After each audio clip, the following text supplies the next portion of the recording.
Well, thank you everyone for coming. We are seeing the beautiful groups and communities that here in India are being created.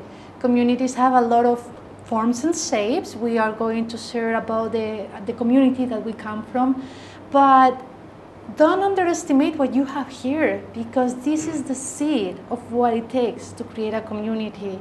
So this is going in the right direction.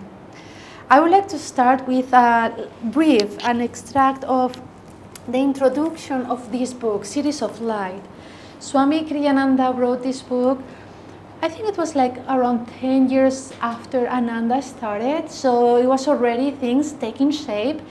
And he wrote this as a little bit of kind of like a manual to share with the world what is a community, an intentional community. Community not only a group of people living together, it could be, but another community has that intention. And this is just a little touch of the introduction that Swami was sharing in this book. He starts, imagine a city, a beautiful city such a city of tomorrow ought to be.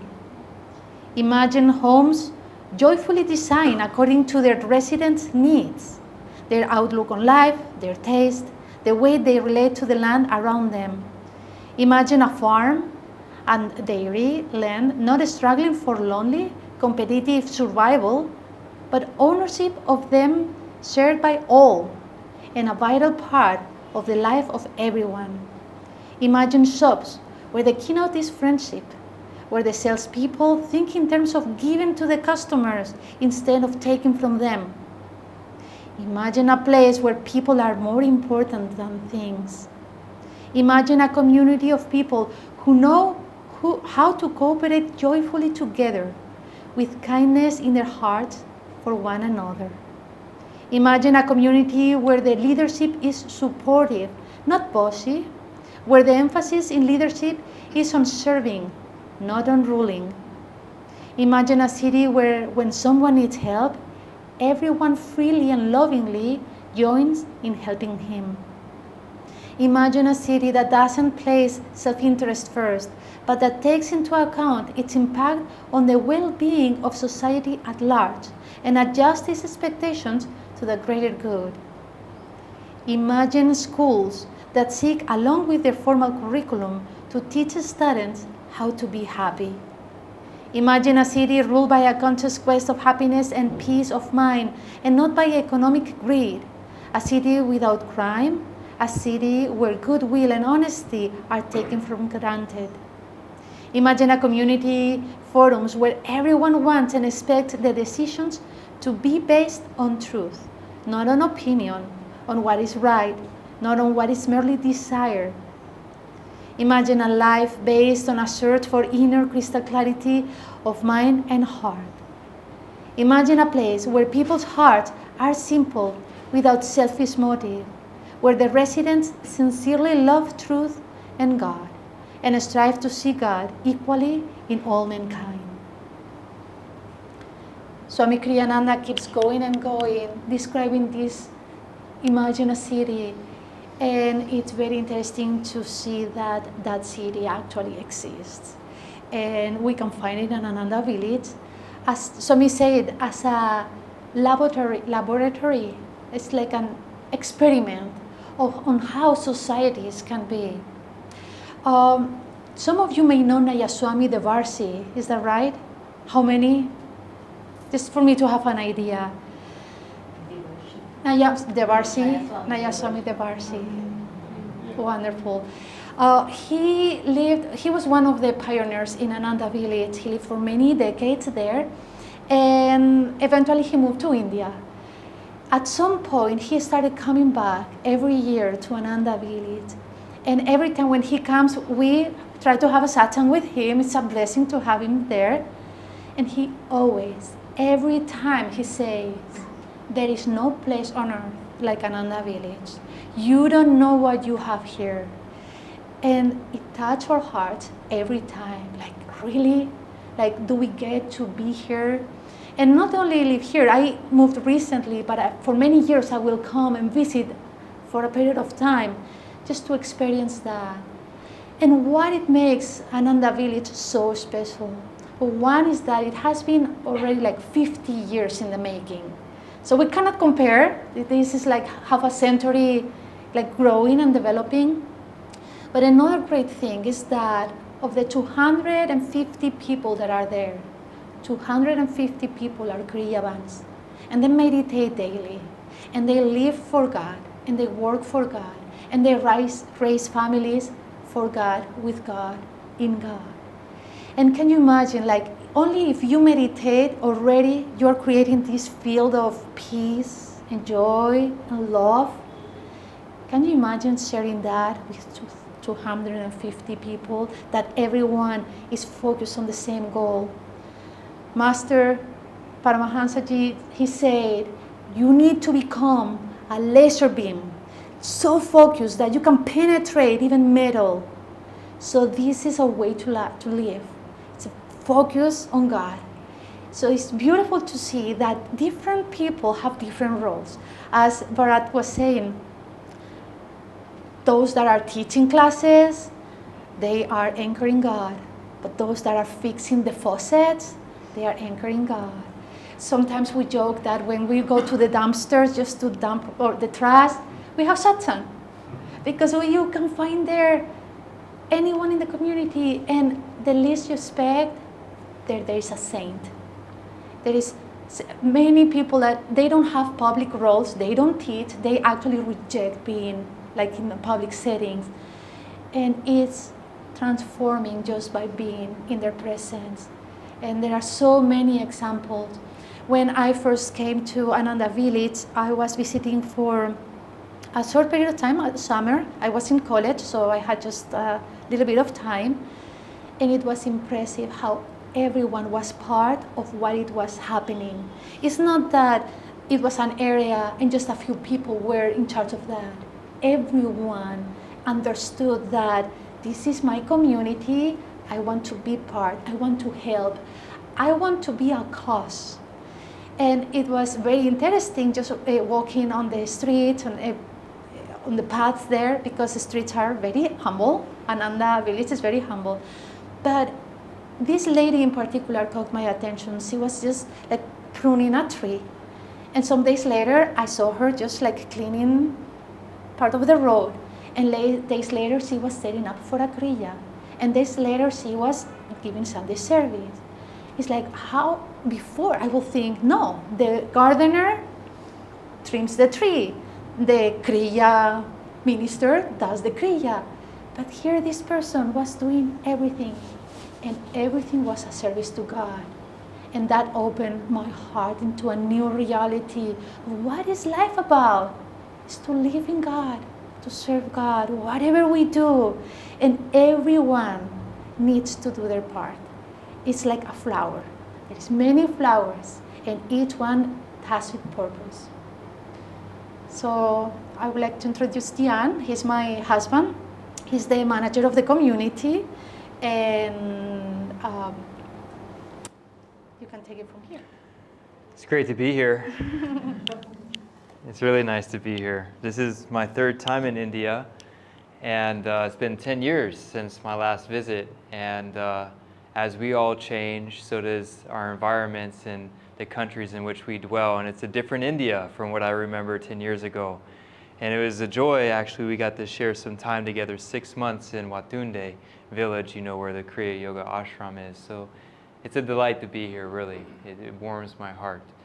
And, you know, I was thinking about a statement Swamiji said, that it's the nature of bliss to want to share itself. And that so as we, as devotees, grow and we tune into that inner reality, it's natural we want to share that, the inner blossoms of that consciousness with other people. But when we're out in the world and we try to share love and joy and kindness, it can be taken as a weakness, can't it? People won't understand it, and sometimes may even smite it, you know? So we seek satsang. We seek other devotees who understand, who are on that similar wavelength, so that we can see in our Guru Bhais a reflection of what we aspire towards and that consciousness that uplifts us. And so community simply takes that satsang to the level of that fully integrated life, because what I see here before me is a community. Every center in India is a community. When we come together and share in satsang and classes, we're building community.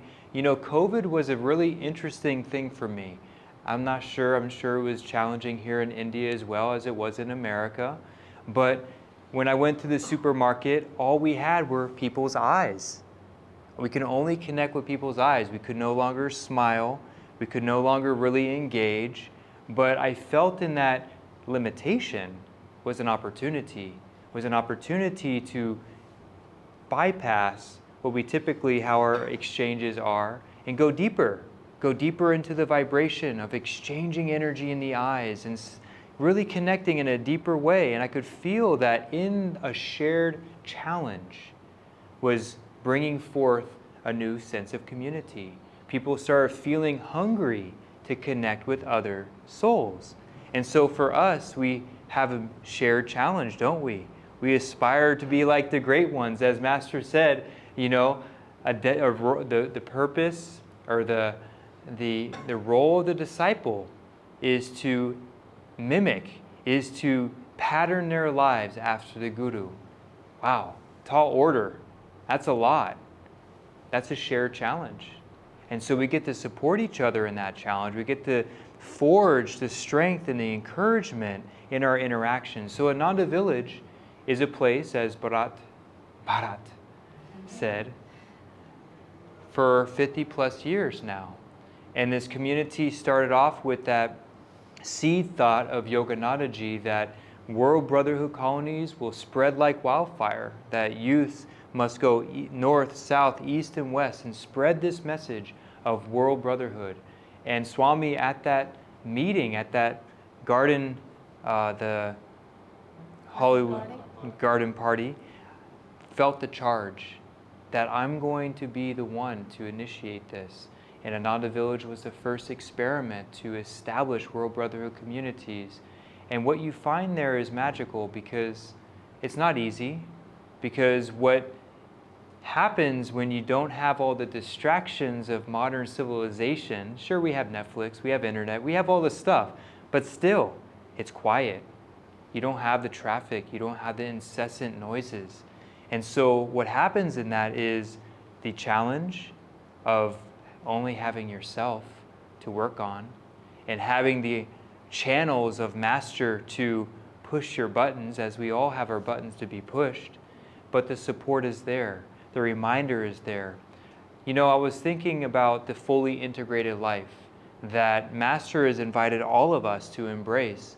Swami tells a story of once he was visiting a friend's home in the early 70s, and this man was showing him his home, and he went to the meditation room and he said, this is where my day begins and ends.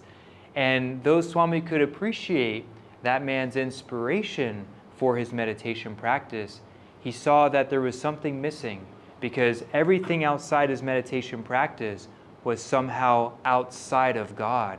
It was somehow distance from his spiritual life.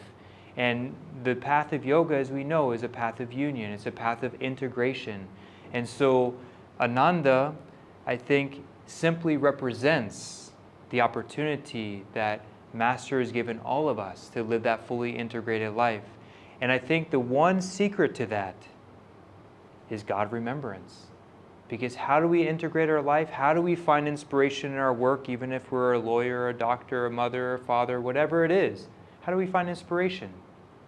By going inside, by feeling God's presence within, and then in our daily activity, we remember, right, that's where my home is. So how can I infuse my daily life with that vibration? And so Ananda Village is, as Shyama said, it's a laboratory. Just as coming to the center is a laboratory, going inside is the laboratory of uncovering the gold of our soul, so that no matter where we are, that gold can be accessible. What else to share? People are more important than things. I wanted to share this story, which I found very touching. So one of the main forces or the leading principles of Ananda our people are more important than things.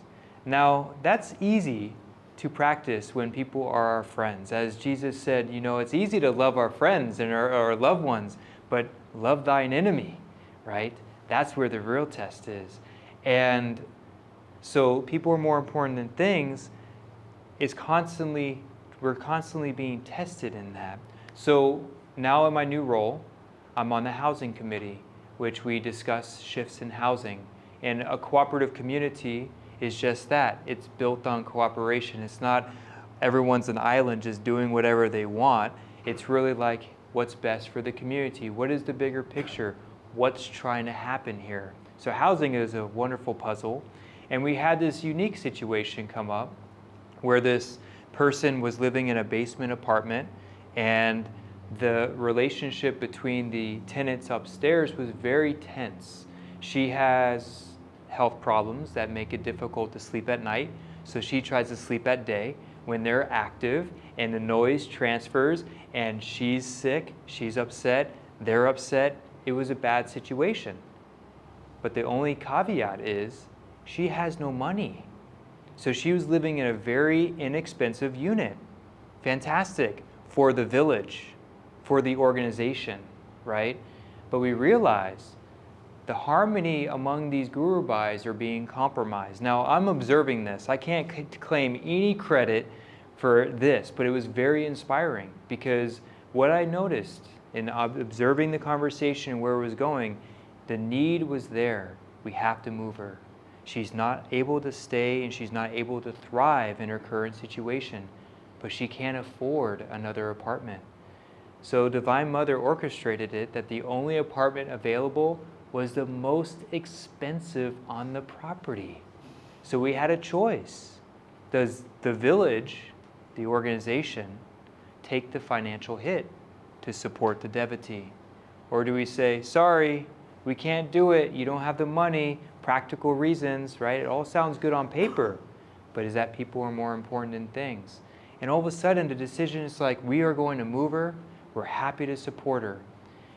And I get chills thinking about it because seeing how she responded, she didn't take it as, oh, thank you so much, you're so lovely. It wasn't personal. She flipped it because she's a disciple. Divine Mother is so good to me. I can't believe it. She felt her love through the channel of her gurubhais. And that taught me that no matter what practical consideration is there, yes, we make the teachings practical. And that's, again, an example of Ananda Village because we have our own phone system, our own plumbing, our market, our school, all the practical things that make the physical plane operate. But we never lose sight of what we're really here to do. And that's to support each other in that self-realization. And that path for each one of us is going to be unique and different. And that's the joy of Ananda, isn't it? Because each soul will commune with God uniquely. And so it's us as gurubhais, how can we tune into each other? How can we support each other in that? And I think that for me with Ananda, living at the village, I've seen again and again that, the organizational matters are always set aside for what's really important. So please come and visit. And we're here all night, not all night, because as soon as the jet lag kicks in, we're not going to be much use to you. But we're happy to answer any questions you have. So we are at your disposal, whatever you like to know more about Ananda Village and our way of life there, we're here to share. Before we break for tea, the question everybody will always have is, what does a day look like there? Does everybody do the same thing, or maybe just maybe you can share, what does a day look like? It's so fun because we have two retreat centers. We have the meditation retreat, which was actually the first property Swamiji bought. It's about 4 miles from the village. And then we have the Expanding Light retreat. And it's fun when guests come, and they're like, wow, it's so peaceful here. You must just meditate all the time and do yoga in the fields. Who's seen Finding Happiness doing yoga in the fields? That never happens. I mean, that's Hollywood, baby. That's totally the movie. I mean, I don't think I've ever seen anybody do yoga in the field. But Swami made a point that it's a cooperative community, but it's not communitarian in the sense that each individual has to support themselves being there. And so having a job, making it work financially, paying your bills, raising your kids, fulfilling the obligations of your job, your service. And so that opens a wide door for very unique experiences. Some people work outside the community, other people work for the church. And I guess depending on the structure or the schedule of their job, their sadhana schedules can be different. But generally we have morning meditations every day, 6:30 to 8. Participation varies. You know, it could be very sparse and sometimes it can be very abundant depending on, you know, who's leading. If Jyotish and Daviji are leading it, yeah, it's going to be a full temple. But that fluctuates. We have, you know, usually the church flow for our service, our seva is 9 to 5 Monday through Friday, you know. But as we're finding, as we all find, Divine Mother always asks more of us. And so we have the 9 to 5, but it often extends into the evening and in the weekends, and that's where the balanced life comes into picture. Also, because Ananda Anywhere is created by enthusiastic and volunteers. If you see that something needs to be done, most likely it's you, the person who needs to do it. So many times we may feel inspired, like, wouldn't it be nice to do this? It's like, okay, get ready. And there's another hat that you will wear.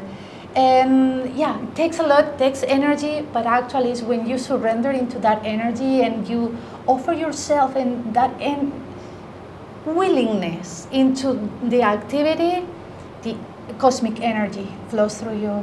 So yes, there is the 9 to 5, but then there is a lot of other activities and roles, including choir, for example. Once a week there is choir practice.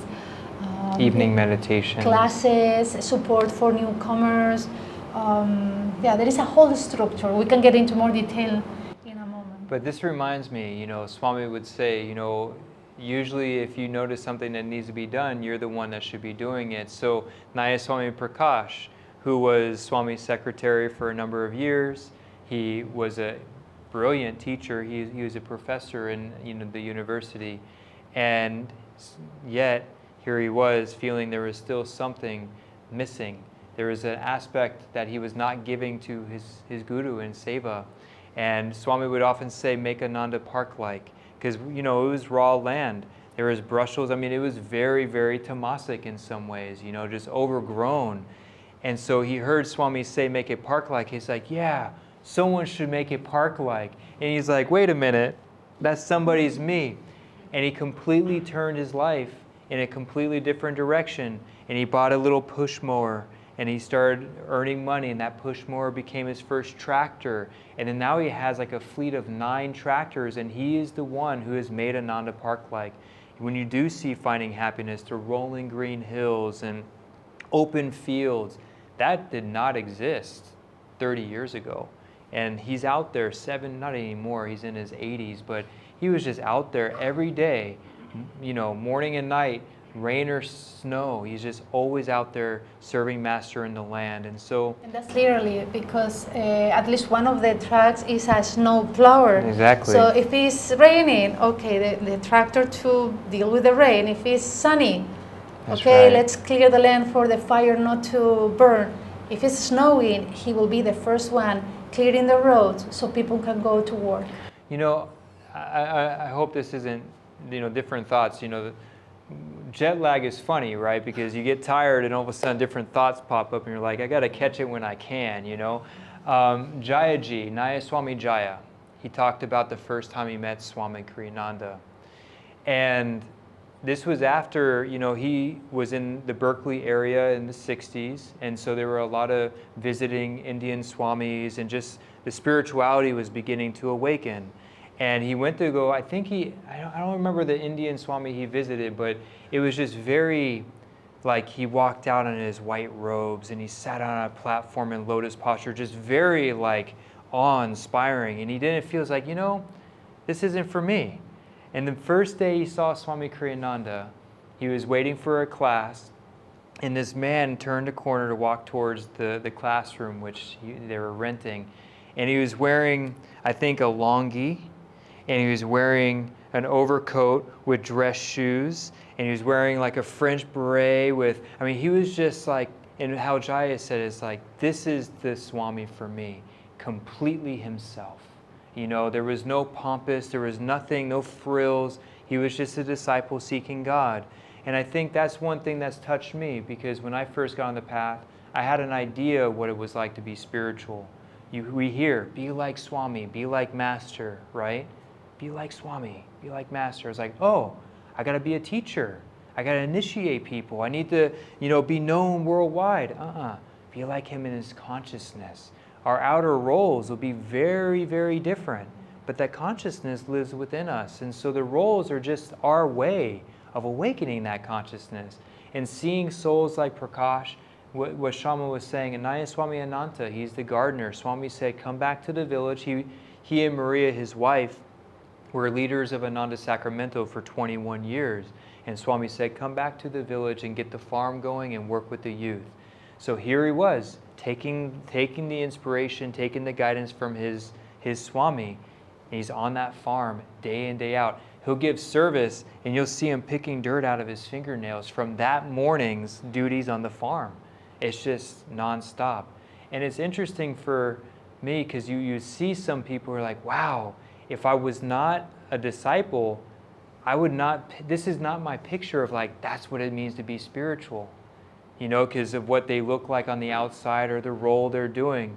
But underneath the surface, it's like, that consciousness is what it's really all about. And something that by being in such an environment that is a pressure cooker, it's not easy. You are looking at the mirror all the time.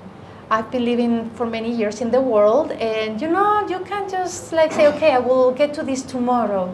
There is no way to hide. Like situations and people are just in front of you all the time. But that's the pressure that helps the coal to become a diamond. The carbon to become a diamond. So this Nayaswami Ananta, he's a bubble of joy. He's big, he's always smiling, like a laugh, like a belly laugh. He's a big Irishman, so when he laughs, it just fills the room with his joy. But not just the laugh, like that joy. So we were doing Sunday service once with them, Ananta and Maria, and we always meditate before going to the service. I felt like a wave of joy. I've never experienced that before, and it was so unique, and somehow like it felt like it was coming from him, and it was like very quiet, very inward, but it's that wave of joy just like permeating everything, all the atoms, like it was just vibrating joy. And we went to the temple, and he went into the stage and given the whole service, and it was just waves of joy. And I mean, it's so special. And this can get very, very subtle, but that's what you are creating here as well. Absolutely. Like coming together, meditating together, being kind with each other, and training here, so then you go out and can be kind with those that are not that easy. But this is something that is not only unique to specific people or specific places. That's what Ananda means. Ananda means joy, and this is what we are doing. Like with every meditation, with every breath, with every kriya, it's like, God, I give my life to you.